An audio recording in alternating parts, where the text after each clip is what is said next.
sahabat biologi, pada kesempatan ini kita akan membahas materi mengenai sistem pencernaan manusia. Jadi indikator pembelajaran kita hari ini yaitu mengidentifikasi saluran pencernaan manusia serta mengenali fungsinya. Kita mulai saja ya pembelajarannya.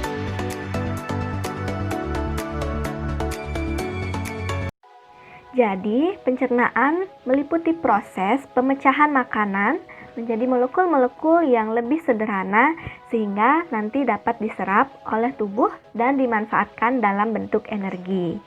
Nah, ketika makanan masuk ke dalam tubuh manusia, pertama kali akan diolah di dalam mulut, lalu kemudian masuk ke dalam kerongkongan atau esofagus, lalu masuk ke dalam lambung atau ventriculus, kemudian lanjut ke usus kecil atau usus halus, lalu masuk ke usus besar, dan sisa-sisa pencernaan pada akhirnya akan dibuang melalui anus.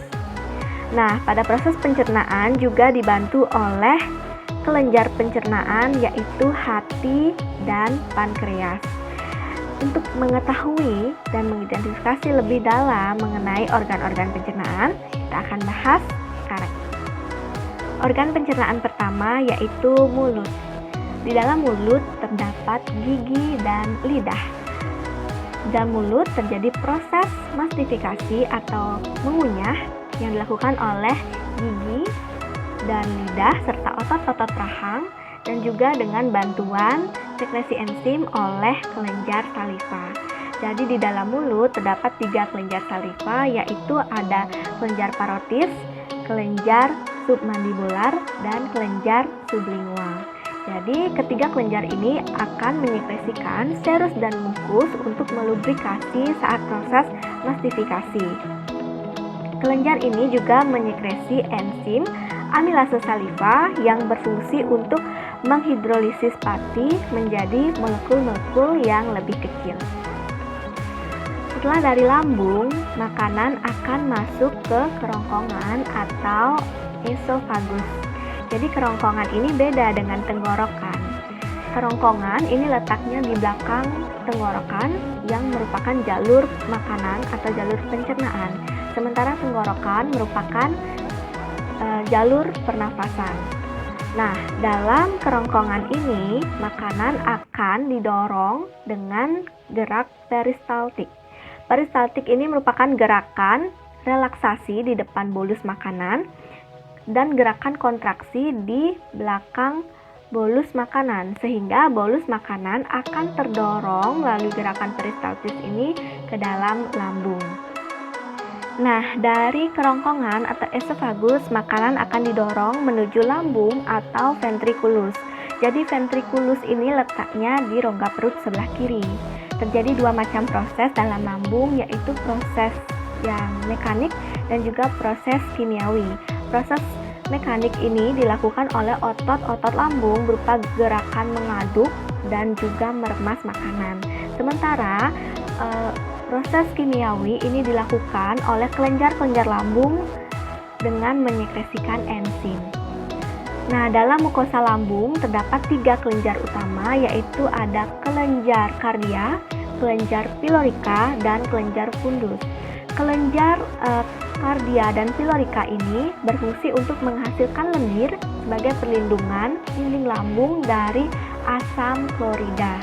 Sementara kelenjar fundus ini juga dibagi menghasilkan 3 sel, yaitu ada sel leher, sel parietal, dan sel sif.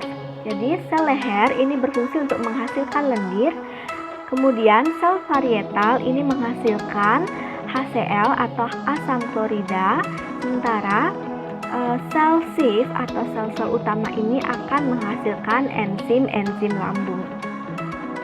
Setelah dari lambung, makanan akan masuk ke dalam usus halus. Usus halus merupakan tempat pencernaan makanan yang utama dan juga merupakan tempat absorpsi produk hasil pencernaan. Dinding usus halus ini berlipat-lipat membentuk tonjolan yang dinamakan villi. Jadi villi ini dilapisi juga oleh lapisan epitel yang juga membentuk tonjolan-tonjolan yang dinamakan dengan microvilli. Jadi mikrofili ini secara kolektif itu disebut dengan brush border. Jadi brush border ini sangat berperan dalam penyerapan nutrisi. Pencernaan makanan pada usus halus sangat dibantu oleh enzim-enzim yang dikeluarkan oleh pankreas, hati, dan juga oleh usus itu sendiri. Enzim-enzim yang dikeluarkan oleh usus itu sendiri antara lain ada enzim enterokinase yang berfungsi untuk mengubah tripsinogen menjadi tripsin. Juga ada enzim aminopeptidase yang berfungsi dalam mengubah aminopeptida menjadi dipeptida. Kemudian ada enzim laktase, maltase, dan suktase yang berfungsi untuk mengubah disakarida menjadi monosakarida. Seperti yang dikatakan tadi, jadi pankreas ini terlibat dalam pencernaan dengan menyekresikan enzim-enzim pencernaan ke dalam usus halus. Jadi sekresi pencernaan oleh kelenjar pankreas ini dinamakan dengan getah pankreas. Di dalam getah pankreas itu mengandung beberapa enzim. Yang pertama yaitu enzim amilase pankreas yang berfungsi dalam mengubah karbohidrat menjadi monosakarida.